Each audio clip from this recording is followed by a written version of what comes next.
So I began worshiping at PC about 3.5 years ago. I very quickly resonated with the liturgies and the people, but I was hesitant to join as a member too hastily, so I decided that I would wait a full year before making a choice one way or the other. I loved that CPC had a name for me even in this liminal state. I was a friend of the congregation, and I gladly started to read scripture, attend quarterly retreats, and participate in various initiatives of the church.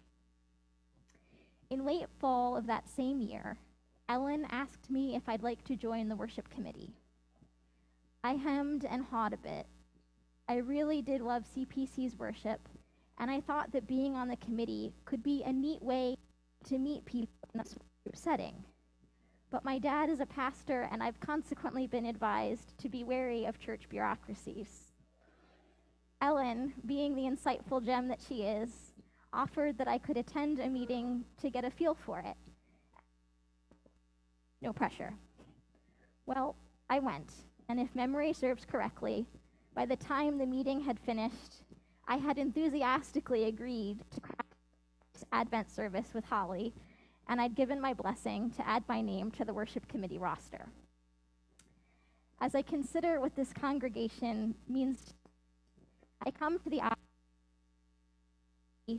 has consistently been and supportive place for me to grow into young adulthood.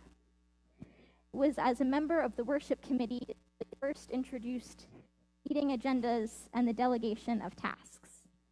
It's also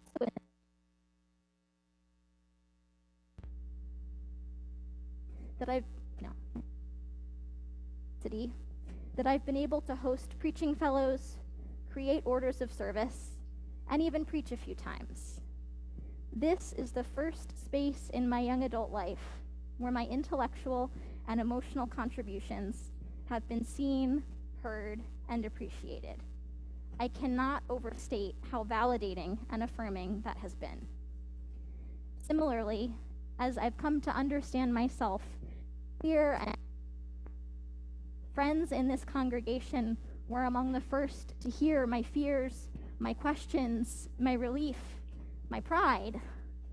This too has been no small encouragement. About 2 months ago, I started working with a new therapist.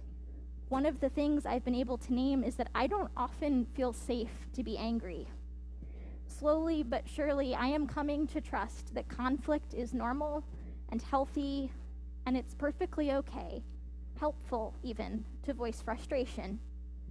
Emotions are conduits for information, and anger arises to inform us that our boundaries are not being respected. It's one thing to know this. It's another thing entirely to actually act upon this truth, especially within family where deep habits have deep, deep grooves, or at work where within a capitalist context you are utterly replaceable if you don't produce sufficiently. But do you know where I've felt safe enough to start to give voice to my frustrations when they arise? Church meetings. Do you know where I've started to respond to requests with no, or I can't do that, but how about this? Church email chains. And do you know how that's been received? With gratitude. And so odd as it sounds on its face, when I consider what CPC means to me, I offer that it is a place where I can practice recognizing and honoring my boundaries, where I can gain confidence that conflict can be engaged in productively and lovingly. It is a place where my penchant for words and for worship and for meaning are received with gratitude. It is a community that holds space for growth and process and grace.